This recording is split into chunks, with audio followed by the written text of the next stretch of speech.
महाराज जी, कण कण में भगवान हैं, तब एक ही समय में करोड़ों अरबों के मन में कैसे सुन समझ लेते हैं? वे अपनी लीलाएं भी उसी समय ही करते हैं, समस्त प्राणियों क्योंकि इंद्रियाणाम मनश्चास्मि, वही मन बने हुए हैं। इंद्रियों में मन मैं हूं, भगवान कह रहे ना। तो तुम कहते हो मन की सुन कैसे लेते हो? वो मन ही बने हुए हैं, वही मन बने हुए हैं। सबके मन वही बने हुए हैं। जैसे एक शीशा में देखो तो हम अकेले, और करोड़ों शीशा तोड़ करके मकान बना दो और उसमें देखो तो तुम ही दिखाई दोगे ना। तो अब करोड़ों दिखाई दे रहे हो लेकिन हो तुम ही, है नहीं? ऐसे ही एक भगवान सच्चिदानंद, एक करोड़ों शरीर दिखाई दे रहे और वो सबके अंदर बैठा हुआ है, सबकी सुन रहा है। हम लोग प्राकृतिक बुद्धि वाले हैं, हमारी प्राकृतिक श्रवणेंद्रिय है, तो 100 आवाज हम एक साथ नहीं सुन सकते। वो 1 अरब आवाज एक साथ सुनकर 1 अरब लोगों को एक साथ उत्तर दे देगा। इसीलिए वो भगवान है, इसीलिए वो परमात्मा है। समझ रहे ना? तो उसकी सामर्थ्य तो अनंत है, उसकी सामर्थ्य अनंत। वो अंगुली से सुन सकते हैं, जबकि अंगुली में श्रवणेंद्रिय थोड़ी तो ज्ञेंद्रिय है। वो अंगुली से सुन सकते हैं, वो कान से खा सकते हैं, वो पैर से सूंघ सकते हैं।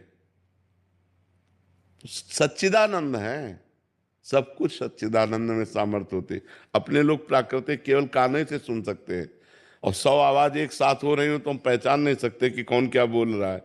वो एक असंख्य लोग बोले एक साथ तो सबको उत्तर भगवान दे देंगे। भगवान भगवान है ना, भगवान की सामर्थ्य अनंत है। वही सबके मन बैठे हुए बने हुए, वही सबकी आत्मा बने हुए, वही सबकी बुद्धि बने हुए। सही पूछो तो वही सब कुछ बने हुए हैं, उनके सिवा कुछ है ही नहीं।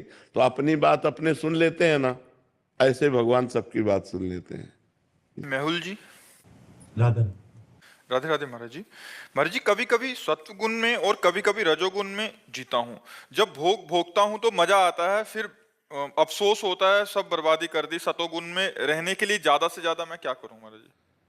वैसे भोगों में मजा आता है मुझे तो, ये बात बस जैसे नशे में आदमी शराबी नाली में पड़ा मजा लेता है, उसको मजा लगता है। लेकिन देखो ना कितनी घृणित दशा होती शराबी पुरुष की। ऐसे ही वासना का नशा चढ़ गया है, वासना का नशा। इसलिए नहीं उल्टी हो जाए, तुम जिसे मजा कहते हो वमन हो जाए। अपवित्र बुद्धि है, अपवित्र मन है, इसलिए ऐसा अनुभव हो रहा। ऐसा सबको अनुभव होता है, तुम्हें ही नहीं। जब अपवित्र मन होता है, अपवित्र बुद्धि होती तो नहीं तो ऐसे छी, अंदर से ऐसी घृणा हो जाएगी, छी नहीं, अब कछुनाथ न चाहे मोरे प्रभु। अब ये गलत मार्ग, ये विषय भोग, ये संसार के सुख नहीं, अब मुझे आप अपना सुख प्रदान करें। जब पवित्र बुद्धि हो जाएगी, अपवित्र मलिन बुद्धि में तो फिर ये सब अच्छा है। फिर अफसोस भी तो होता है बाबा जी कि ये गलत टाइम वेस्ट कर दिया। हाँ, ये उत्तम बात है। अभी पूरी पवित्र बुद्धि नहीं हुई है। जब पूरी पवित्र हो जाएगी तो पहले ही जो थोड़ा पवित्र होती है और ज्यादा अपवित्र होती है तो वो बाद में पश्चाताप करती है। भोग के समय तो सहयोग कर देगी और इसके बाद पश्चाताप करेगी, यार ऐसा क्यों किया।